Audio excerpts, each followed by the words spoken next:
Otep à tous, bien-aimés frères et sœurs. Nous avons, je vous ai présenté 2 vidéos, des extraits de l'interview de Robert Bourgi, je crois, quelque chose, ce genre qui a parlé de l'affaire Gbagbo. Et dans l'autre, j'ai séparé parce que l'affaire Gbagbo c'est spécifique, c'est très important. Et l'autre, c'est le comportement de tous les chefs d'État africains. Comment ils jettent notre argent par les fenêtres. On a cité le Gabon, le Congo-Brazzaville, le Zaïre, hein, l'actuel Congo démocratique, et la Côte d'Ivoire, le Sénégal aussi, c'est pareil. On n'a pas cité le nom, mais c'est pareil. Tous les chefs d'État francophones, en tout cas, déversent des millions de dollars pour l'élection de ces bandits qui persécutent leur population. Mais bon, écoutez, ça, nous allons en parler après, prochainement, dans une autre vidéo. Pour l'instant, ce qui nous intéresse, c'est la Côte d'Ivoire de 2002 à 2010. Laurent Gbagbo a été président, élu président depuis 2002 jusqu'en 2010. Et il y a eu l'élection en 2010 que Laurent Gbagbo a gagné. Quand Guillaume Soro est venu au Niger, avant ça même d'ailleurs, je disais que le problème de Guillaume Soro, c'est qu'il ne nous dit pas la vérité. Je vous avais dit que si Guillaume Soro veut se faire accepter réellement, sincèrement, par les Ivoiriens, il faudrait qu'il dise la vérité aux Ivoiriens. Il faudrait qu'il dise la vérité aux Africains. La vérité, c'est laquelle? Je disais d'abord, qui a gagné l'élection? Nous savons que c'est Gbagbo qui avait gagné. Mais je pose la question, et j'ai posé la question à l'époque, dans cette vidéo, à Guillaume Soro, qui a gagné? Dis-nous au moins qui a gagné l'élection. Comme ça, on peut comprendre pourquoi il y a eu la guerre. Il n'a jamais fait. Il n'a jamais dit la vérité. Qui a tué tous ces pauvres Ivoiriens? Au bas mot, 3000. Mais ils sont plus de 50, sinon 150 000. Qui les a tués? Puisque Gbagbo a été blanchi. Blé Goudé a été blanchi, son lieutenant. Alors qu'il les a tués. Donc c'est de son côté. Pourquoi il ne dit pas la vérité? Et il veut quand même être président de la Côte d'Ivoire. Ouais, c'est-à-dire qu'il y a des gens, on dirait que dans leur tête, ça ne marche pas. Je suis sûr, dans la tête de Guillaume Soro, ça ne marche pas correctement. Vous avez vu, il a passé plus de 10 ans à sillonner, 14 ans même. Depuis 2010 jusqu'à maintenant. 14 ans, il sillonne partout. Hein? Après, il a d'abord gouverné, après il est allé en exil, il a tourné en Europe, machin, tout ça là. Il ne nous a jamais dit que c'est Laurent Gbagbo qui avait gagné l'élection. Ça au moins, ça devrait nous soulager déjà. Il n'a jamais fait. Il a caché, il croyait qu'on n'allait jamais savoir. Voilà maintenant que leurs propres amis viennent nous le dire. Les Français, c'est leurs amis. Eh oui, Nicolas Sarkozy, c'est l'ami de Guillaume Soro. C'est l'ami de Alassane Ouattara. D'ailleurs, il est représentant, je ne sais pas, ambassadeur de la Côte d'Ivoire, quelque part aux Émirats Arabes Unis. Et on lui déverse des millions pour rien, gratuit comme ça là. Guillaume Soro ne nous a jamais parlé de ça. Encore quand il vivait en France, on pouvait se dire, bon, il a peur pour sa vie. Très bien, on peut écouter, comprendre ça. Mais depuis qu'il est au Niger, là, on sait que le Niger a coupé le pont. Et il est en sécurité au Niger. Pourquoi il n'a jamais dit la vérité? Ça veut dire quoi? Ça veut dire que, pour moi, Guillaume Soro, demain, va encore trahir. S'il a gardé le secret, là, c'était parce qu'il préfère les protéger. Vous savez, quand vous dites la vérité, vous êtes au moins à moitié pardonné. Une faute avouée est à moitié pardonnée. Même si, bon, les gens peuvent encore être... Mais au moins, on sait que, ah bon, il nous a quand même dit la vérité, il a compris qu'il avait mal agi.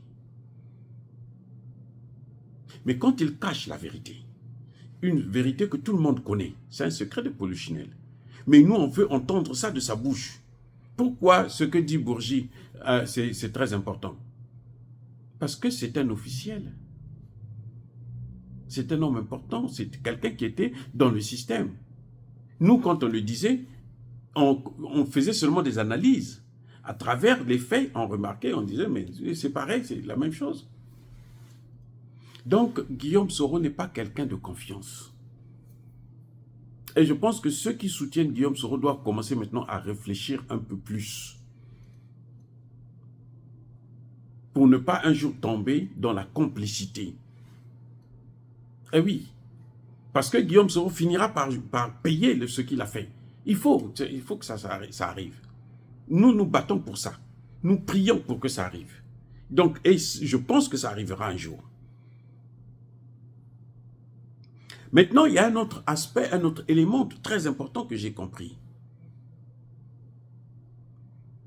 Vous allez l'écouter aussi. C'est que Laurent Gbagbo a soutenu la campagne de Jacques Chirac. Vous voyez les amis, il a pris son argent, il a donné. Pas son argent, il a pris l'argent de la Côte d'Ivoire, il a donné. Vous voyez l'avantage que Laurent Gbagbo a, c'est que Laurent Gbagbo nous avait dit, lui-même il avait dit, sur les médias. Eh oui, à Mondovision, il avait dit que j'ai payé la campagne de Jacques Chirac. Il a même dit, précisé, parce que Bourgi ne dit pas la vérité, toute la vérité.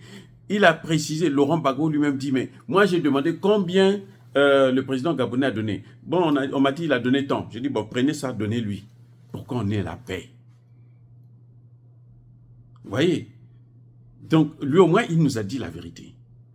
Voilà la différence avec Guillaume Soro, qui ne dit pas la vérité. Quelles que soient les circonstances, il garde ça. Mais c'est que c'est un sorcier, c'est un criminel. Bon, il est criminel, c'est vrai que c'est un criminel. Mais là, il est sorcier. Pour garder un tel secret, comme ça, pendant longtemps, il y a des morts, des gens qui sont en train de pleurer, et toi, tu gardes ça dans ta tête, dans ton cœur. Et c'est un lourd fardeau. Vous savez, quand vous montez là, c'est dur de garder. Vous voyez, Bourgi le dit, je me soulage parce que je dis la vérité. Donc, je disais, Laurent Gbagbo avait commis aussi l'erreur. Maintenant, question, est-ce qu'il a compris que ces gens-là, ne vous fiez pas à eux? Même s'il avait donné l'argent à Lionel Jospin, ça n'allait rien changer. D'ailleurs, vous savez, Omar Bongo nous disait toujours que moi, je donne l'argent aux deux parties, et puis je suis tranquille, celui qui gagne. Bon, il sait qu'il a mon argent, il m'est redevable aussi, pour que moi, je garde le pouvoir. C'est tout. C'est ça le problème. Donc, j'espère que Laurent Gbagbo a compris la leçon. Et qu'il ne pourra plus, il n'osera plus, sous aucun prétexte, prendre l'argent du contribuable ivoirien pour aller aider les Occidentaux, sous prétexte que, bon, ils vont eux aussi nous soutenir. Non. La corruption ne développe pas un pays. Ce n'est pas par la corruption que vous allez développer un pays. Si vous allez obtenir des contrats parce que vous avez corrompu des gens, c'est que vous n'êtes pas bon. C'est que ce contrat-là, vous n'allez pas pouvoir tenir ça longtemps. Parce qu'il faudrait à chaque fois que vous puissiez sortir de l'argent pour maintenir ces accords. Et il faut apprendre à être naturel et à être honnête. L'argent du contribuable ivoirien ne doit plus sortir dans de telles choses. Ça, c'est ce que je tire comme leçon et que j'impose. Je dis à Laurent Gbagbo, ne commettez pas une erreur, parce que la France-Afrique, elle ne vous aime jamais. Elle aime les matières premières africaines, mais vous, les Africains, ne vous aiment pas. Ils sont prêts à tout pour vous écraser afin de prendre vos matières premières. Ce qui compte pour eux, c'est le pouvoir, c'est les matières premières, c'est la domination, le contrôle. Si, et quand vous commettez une erreur une fois, c'est fini pour vous, il ne pardonne pas. C'est pour ça que je dis, j'en profite donc de l'occasion pour rappeler à Blé Goudé que, mon frère, tu ne peux pas avoir signé des accords avec eux. Et puis eux, ils vont te soutenir. Parce que tu as déjà trahi ton camp. Et eux, ils savent ça. Ils ne vont pas te donner cette occasion. Ils préfèrent encore aller prendre Guillaume Soro. Parce que Guillaume Soro a gardé le secret. 14 ans. Guillaume Soro n'a jamais dit aux Ivoiriens que c'était en fait Laurent Gbagbo qui avait gagné l'élection. Vous voyez, il a gardé ça. Ça, c'est la vraie sorcellerie, c'est ça. Ce gars-là est méchant et c'est un vrai, un grand criminel. 14 ans. Il sait qu'ils n'ont pas gagné les élections. Ils ont fait la guerre parce que les Occidentaux voulaient un homme de confiance, un homme à eux, à la tête de la Côte d'Ivoire. Alors ils ont fait la guerre. Mais Dieu moi, aux Ivoiriens. Oh les amis, soyez bénis, abondamment bénis par le Dieu des Kémites et par nos ancêtres angélisés. Mais que tous ceux qui persécutent le continent africain le pillent et le déstabilisent. Qu'ils soient noirs, blancs, chinois, arabes, juifs, indiens, qui qu'ils soient. Qu'ils soient punis, maudits, foudroyés, neutralisés, écrasés, effacés par le Dieu des Kémites et par nos ancêtres angélisés. Vive l'Afrique éternelle, j'ai dit et j'assume.